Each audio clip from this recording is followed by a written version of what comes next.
কিন্তু আসসালামু আলাইকুম। মানুষ বাঁচবে কতদিন, সেবা বাঁচবে চিরদিন।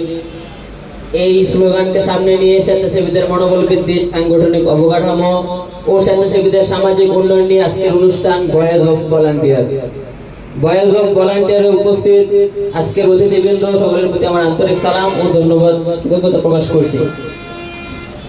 আমি সোনারগাঁয়ের এবং আশেপাশের প্রায় 20 থেকে 25 সংগঠনে জড়িত ছিলাম। আসলে অনেকদিন যাবৎ কাজ করার পর দেখলাম যে নিজের এলাকার জন্য কিছুই করতে পারিনি। আমি নিজে ছোট, আমার সংগঠনও ছোট। আমি সম্মান ইউনিয়ন ভিত্তিক একটা সংগঠন করছি। অনেক জায়গায় ঘোরাঘুরি করে চাইলাম নিজের এলাকা নিয়ে কিছু করি। তো তখনই আমি আমার ইউনিয়ন নিয়ে একটা সংগঠন গঠিত করেছি। 2019 সালের 11ই অক্টোবর আমি সম্মান ইউনিয়ন ভিত্তিক একটা সংগঠন করেছি। সংগঠনের নাম হয়েছে সম্মান জনকল্যাণ সংস্থা। আমাদের সংগঠন থেকে আমরা বিভিন্ন কার্যক্রম পরিচালনা করে থাকি।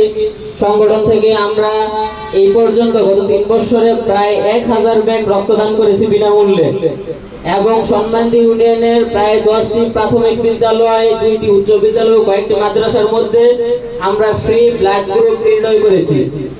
আমরা সম্মানদী ইউনিয়নের রাস্তাঘাট এবং স্কুল কলেজ মাঠে, স্কুলের মাঠে একাধিকবার বৃক্ষরোপণ ও বৃক্ষ বিতরণ অনুষ্ঠান করেছি, যেটা পরিবেশের উন্নয়নের ক্ষেত্রে বিশেষ ভূমিকা রাখে। আমরা শুধু সামাজিকভাবে নেই, ধর্মীয়ভাবেও আমাদের এলাকার উন্নয়নের জন্য আমরা কিছু কার্যক্রম করেছি। বিশেষ করে গত 3 বছর 3টি রমজান মাসে আমরা আশেপাশের কয়েকটা মসজিদে সাইকেল প্রতিযোগিতা দিয়েছি, যে 1040 দিন জেনারেল লাইনের শিক্ষার্থীরা যদি নামাজ পড়ে তাদেরকে আমরা সাইকেল সহ আর অন্যান্য পুরস্কার বিতরণ করেছি। আমরা মানবতার দেওয়াল, শীত মৌসুমে অনেকে আছে, আমরা এক একজনে আছে 10টা 5টা জামা কাপড় পরতে পারি, আরেকজন একটা জামা কেনার সামর্থ্য নাই। তো তার জন্য আমরা কয়েকটা মানবতার দল তৈরি করেছি, যেখানে বিত্তহীনরা তারা তাদের অপরিত্যক্ত যেইগুলো জামা কাপড় পরে না, ওইগুলো ওই জায়গায় রেখে আসে, এবং যারা গরিব অসহায় তারা ওইখান থেকে জামা কাপড়গুলো নিয়ে নিজেরা ব্যবহার করে। রাস্তাঘাট, বিভিন্ন রাস্তাঘাটের ভাঙা জায়গাগুলো আমরা মেরামত করেছি। অনেক জায়গায় ব্রিজ নেই, সেই জায়গায় সাঁকুর ব্যবস্থা করে দিয়েছি। আমরা একটা অসহায় গরিব ফ্যামিলির একটা ঘরের প্রয়োজন ছিল, তো আমরা চাইছিলাম ওই একটা ঘর তাদেরকে নির্মাণ করে দেওয়ার জন্য প্রায় 20-25 হাজার টাকা আমরা কালেকশন করেছিলাম। কালেকশন করার পর যখন এটা আমরা সোশ্যাল মিডিয়ায় ভাইরাল করলাম, তৎকালীন উপজেলা নির্বাহী কর্মকর্তা আতিকুল ইসলাম স্যার ও নারায়ণগঞ্জ 3 আসনের মাননীয় সংসদ সদস্য লিয়াকত হোসেন খোকা সাহেবের দৃষ্টি আকর্ষণ গোচর করার পর তারা ওই জায়গায় একটি সরকারি ঘর বরাদ্দ দিয়েছে। আমরা আমাদের ইউনিয়নের গরিব, অসহায় ও মেধাবী শিক্ষার্থীদের মাঝে সবসময় সর্বদা শিক্ষা সামগ্রী বিতরণ করেছি।